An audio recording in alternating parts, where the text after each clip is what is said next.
taking it down.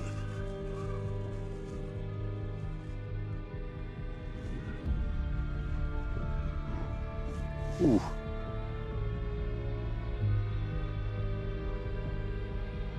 Yeah, that was a gust that he didn't like.